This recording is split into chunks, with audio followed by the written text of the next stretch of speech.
Budget தொடர்பான ஆவண அறிவிப்பில் ரூபாய் நோட்டு குறியீடு நீக்கப்பட்டதற்கு மத்திய நிதியமைச்சர் நிர்மலா சீதாராமன் குற்றம் சாட்டியுள்ளார். பாத்தியாடா கிளவிக்கு கொழுப்ப தல ஊன்னு ஒரு வார்த்தை சொல்லுங்க, கிளவியை போட்டு தள்ளிடுறேன். எத்தனை ஒரு பஞ்சாயத்தடா முடிச்சு ஆமனே பாரு, நமக்காக அம்பட்டு போலும் பிள்ளை குட்டியோட வெயில்ல காத்து கிடக்குறாங்களே. நான் நிர்மலா சீதாராமனுக்கு அடக்கத்தோடு கேட்கிறேன். என் முகத்துல காரி துப்புனாலும் எனக்கு கோவம் வராது. நிர்மலா சீதாராமன் ஒரு நிதியமைச்சர் என்கிற பொறுப்பில் இருக்கிற உயர்ந்த பீடத்தில் இருக்கிற நிதானத்தோடு பேச வேண்டும். நீ ஒன்று மக்களால் தேர்ந்தெடுக்கப்பட்டவர் அல்ல, நீ விதைக்காமல் விளைந்த களனி. சரி, உன்னைக்கு அவ்வளவு அதுப்புன்னா எங்களுக்கு எவ்வளோ அதுப்பு இருக்கும் இல்ல, எவ்வளவு அதுப்பு இருக்கும்ன்ற. நீ கொல்லைப்புறம் வழியாக நாக்பூர்ல போய் கதவை தட்டி நீ நாடாளுமன்ற மேலவை உறுப்பினராக முடிசூட்டப்பட்டு இந்தியாவினுடைய நிதியமைச்சர். கட்சியில எல்லாரும் அடிப்படை உறுப்பினராகி படிப்படியா முன்னுக்கு வருவாங்க. ஆனா நான் படி தாண்டி முன்னுக்கு வந்திருக்கேன். புரியும் நினைக்கிறேன். நாங்கள் சம்பத் கேட்கிறேன், தாக்கல் செய்த நிதியில அறிக்கையில் தமிழ்நாட்டுக்கு என்ன தந்தாய்? என்ன தந்தாய் சொல்.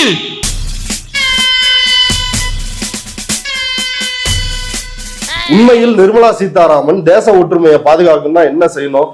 தமிழ்நாட்டிற்கு வர வேண்டிய நிதியை முறையா விடுவிக்கணும். இப்ப என்ன இப்படி எல்லா முறையிலும் நமக்கு வர வேண்டிய நிதியை பிடித்து கொண்டு நம்மை ஒரு அடிமையை போல நடத்துகின்ற பேரினவாதிகள் யாருன்னா இந்த பார்ப்பன பனியா, இந்த பாஜக பயங்கரவாதிகள் தான் பேரினவாதிகளா இருக்கிறாங்க. இவங்க எல்லாம் பார்த்தாலே விரட்டி விரட்டி வெளுக்கத்தானுது, வந்து விரட்டி விரட்டி வெளுக்கத்தானுது. நான் என்ன கேக்குறேன், மரியாதைக்குரிய ஐயா நரேந்திர தாமோதர தாஸ், அன்னை இந்திரா காந்தி, ராஜீவ் காந்தி இவங்கெல்லாம் சேர்ந்து உருவாக்கிய பொதுத்துறை நிறுவனங்கள் அனைத்தையும் வித்து தின்னுட்டாரு. இவனை நம்பி ஒரு பொருளும் வைக்க முடியல. இப்படி திரும்பி பாக்குறதுக்குள்ள திருடி தின்னுட்டு போயிடுறான். அவன் வச்சிருக்கிறது வயிறா வண்ணா சாலான்னு தெரியல. சொந்த விமானம் இல்லாத நாடாவா இந்தியாவை மாத்திட்டாரு. இதெல்லாம் ஹிஸ்டரி, பின்னால பேசுவாங்கல்ல.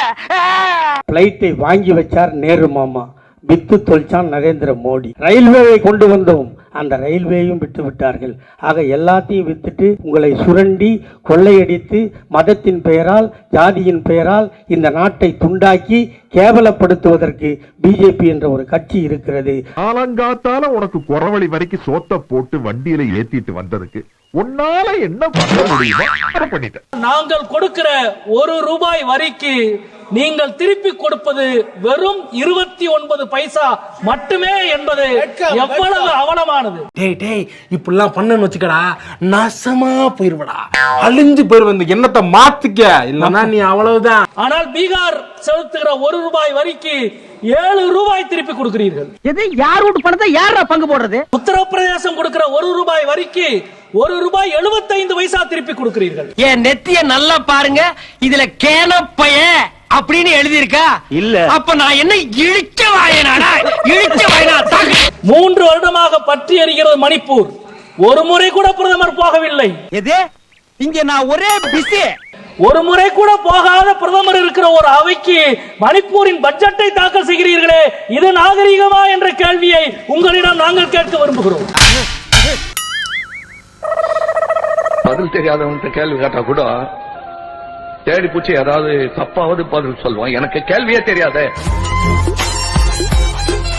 நீங்க என்ன செஞ்சிருக்கீங்க? வேலை திண்டத்தை ஒழிச்சிங்களா? விலைவாசியை கட்டுப்படுத்துனீங்களா? ₹400 வித்தது சிலிண்டர் 1150 ரூபா விலை ஏத்திட்டு பொம்பளைங்க தாலி அறுத்த கட்சி பிஜேபி கட்சி. நீங்க ஒரு கட்சியா? மோடி அவர்கள் அவன் ஒரு கேடிடா. இவ்வளவு வித்து தின்றுக்கீங்களே, ரிசர்வ் பேங்க்ல இருக்கிற காசெல்லாம் எடுத்துட்டீங்களே. இந்தியால புதுசா எத்தனை தொழிற்சாலை கொண்டு வந்தீங்க? ஒன்னும் பண்ணல. கொரோனா பேரிடர் காலத்துல மக்களுக்கு ஒரு 1000 ரூபா, ஒரு 500 ரூபா, ஒரு 100 ரூபா கொடுத்துருப்பீங்களா? வாகன கடனுக்கு வட்டியை கட்ட முடியல, நான் எங்க இந்த ஊருக்குள்ள இதெல்லாம் காட்டுறது? தமிழ்நாடு மக்களால் தேர்ந்தெடுக்கப்பட்ட அரசு ஒரு முடிவு எடுக்கிறது. தமிழ்ல ஒரு எழுத்தை குறிப்பிட்டு ரூபாய் அப்படின்றதுக்கு ரூனு கொண்டு வராங்க. தமிழ்நாட்டு மக்கள் வரவேற்கிறார்கள். ஏன் உடனே ஆசன வாயில மிளகா வச்ச மாதிரி சங்கிகள் எல்லாரும் ஏன் குதிக்கிறீங்க? பொறாம ஏன்டா அப்படி இருக்கானுங்க? எவனுமே முன்னேற கூடாதுங்கிறானுங்க, முன்னேறனால பொறாம முடிச்சு அலையிறானுங்க. என்னதான் சொல்ல? அந்த உதயகுமார் ஏதாவது எதிர்ப்பு தெரிவிச்சிருக்கிறாரா? இவங்க எதிர்பார்த்தது என்ன தெரியுங்களா? அவர் ஏதாவது சொல்லுவாரு, இது ரொம்ப தப்பு அப்படின்னு ஏதாவது சொல்லுவாருன்னு எதிர்பார்த்தாங்க. நம்ம எதிர்பார்த்தது நடக்கலையே. நீ எதிர்பார்த்தது நடக்காது மகனே. ஜனங்க எதிர்பார்த்தது இப்ப நடக்க போகுது. இந்த அம்மாவே வந்து அத்தனை ட்வீட் போட்டிருக்குது. அந்த ஆதாரத்தை இந்த வீடியோல சேர்த்து விடுங்க. ரூபாய் இவ்வளவு, ரூபாய் அவ்வளவு அப்படின்னு இந்த அம்மாவே பதிவு போட்டிருக்குது. இப்ப என்ன பண்றீங்க? என்கிட்ட 3 ட்ரிப் வாங்கி முடுக்கு முடுக்கு முடுக்குன்னு குடிக்கிறீங்க. ஓகே பயவுள்ள இவன் கோமியத்தை வாங்கி குடிக்க சொல்ற மாதிரியே சொல்றானே.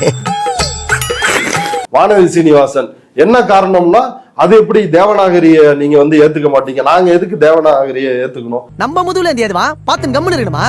நம்ம எவ்வளவு கொழுப்பு இருந்தா திமிரு இருந்தா இப்படியான ஸ்டேட்மெண்ட போட்டிருப்பாங்க. பொம்பளைன்னு பாக்குறேன், மரியாதை கேட்டுங்க. இப்ப வானதி சீனிவாசனுக்கு பிடிக்கலையா? வானதி சீனிவாசன் கிளம்பி தமிழ்நாட்டை விட்டு போயிருட்டோம். அட விடுங்கண்ணே, தமிழ்நாடு இல்லன்னா இமே வெளிய போறேன். இந்தியாவுல பிச்சை எடுக்க இடம் இல்ல. ஆனா தமிழ்நாட்டு சங்கிகள், இந்தியாவுல சங்கிகளே கேவலமான ஜென்மங்கள். அதுல இந்தியாவில் இருக்கும் சங்கிகளில் மிக மிக மிக தரங்கட்ட கேவலமான சங்கிகள்லாம் யாரான்னா இவனுங்கதான். வானதி சீனிவாசன், எச் ராஜா, அண்ணாமலை, பொன்னாரு, இவர்கள் தான் மிக மிக மோசமான சங்கிகள். என்ன பொழப்புதாது? 4 பனிக்குட்டி வாங்கிட்டாயா, பேச்சு காசை பறிச்சு தரேன். இவங்க கிட்ட இந்த கொட்டையும் பட்டையும் காட்டி அமைச்சு காசு புடுங்கிறதுக்குள்ள உசுரே போயிருது.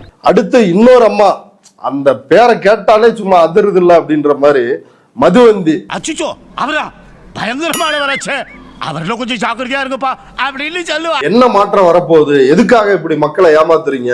வெளிப்படையாகவே வன்மத்தை கக்கி இருக்கிறார்கள், வன்மத்தை கொட்டி இருக்கிறார்கள். வன்மங்களை உள்ள வச்சிருந்தா உனக்கும் கெடுதல் எங்களுக்கும் கெடுதல். கக்கிட்டினா மக்கள் கிட்ட நான் திரும்ப திரும்ப வைக்கிற ஒரே கோரிக்கை தான், தயவு செய்து இப்பவாவது முயற்சிக்கோங்க. Please see through these lies. இந்த பொய்கள், இந்த நரேட்டிவ், இந்த ஃபேக் நரேட்டிவ், இந்த டூல் கிட், இது எல்லாத்தையும் நீங்க தான் பார்த்து புரிஞ்சு 2026ல ஒரு கரெக்டான பதில கொடுக்கணும். ஊத்துற அதே மாதிரி பெட்ரோல குர்ராத்தி பந்தத்தை ஆகா ப்ராப்பர்ட்டியை மாத்திட்டாங்களே, படம் பார்க்காத வழியில குட்டி வந்தது தப்பா போச்சு. இல்ல இந்த மதுவந்தி, இந்த அம்மாவுக்கு என்ன தெரியும்? இந்த அம்மா லட்சணம் தான் வந்து தமிழ்நாடு முழுக்க வந்து நாறுனுச்சு. என்ன சிரிப்பு ராஸ்கல், என்ன சின்ன பிள்ளைத்தனமா இருக்கு. இந்த அம்மா ஏற்கனவே பேசி அசிங்கப்பட்டுச்சா இல்லையா? மாப்ள ரகசியத்தை அலௌன்ஸ் பண்ணாதே, அசிங்கமா நினைப்பாங்களா இல்லையா? என்ன மாமா உனக்கு இதெல்லாம் பழக்கப்பட்ட விஷயம். தமிழ் படித்தால் பிச்சை கூட கிடைக்காது. ஓடி இவள நிறைய பொம்பளைங்க உட்காந்துக்கிறேன்னு பாக்குறேன். எலி பெத்த புள்ள மாதிரியே இருக்கிறாங்க. அவ பல்ல பாத்தியா நீ முன்னாடி? வாடி மவள உன் பல்ல புடுங்குறேன். தமிழ் படிச்சா பிச்சை கூட கிடைக்காதுன்னு பெரியார் சொன்னாரே. தமிழ் படிச்சால் பிச்சை கூட கிடைக்காது அப்படின்றது வந்து நிர்மலா சீதாராமன் இன்றைக்கு அவர் மனதிலிருந்து சொல்லுவது. தமிழ் படித்தால் பிச்சை கூட கிடைக்காது. பிச்சைக்காரி உனக்கு அவ்வளவு திமிரா? ஏய் ஓல்ட் பெக்கர், உனக்கு பிச்சை போடுறதே பாவா, ஓடி போயிரு. தமிழராக அவர் கிளைம் பண்ணிக்கிறதுக்கு ஏதாவது ஒரு தகுதிப்பாடு இருக்கா? அப்ப எனக்கு இல்லங்கறியா? இல்லன்னு உனக்கே தெரியாதாடா? தமிழர் தமிழர் அப்படின்னு நிர்மலா சீதாராமன் தன்னை கிளைம் பண்ணிக்கிறாங்களே தவிர தமிழரின் வளர்ச்சிக்காக அவர் செய்தது என்ன? அதுக்கு ஏதாவது பதில் வச்சிருக்காங்களா?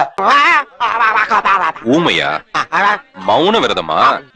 அது வந்து கல்விக்கு காசு கொடுங்கள் என்று கேட்டால் அது புரியாத உங்களுக்கு எந்த தாய்மொழியின் அருமையும் புரிய போவதில்லை, கல்வியின் அருமையும் புரிய போவதில்லை. ஐயோ ஐயோ.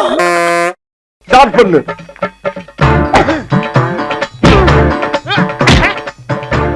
இங்கிட்டு வா. அப்படியா அப்படியா.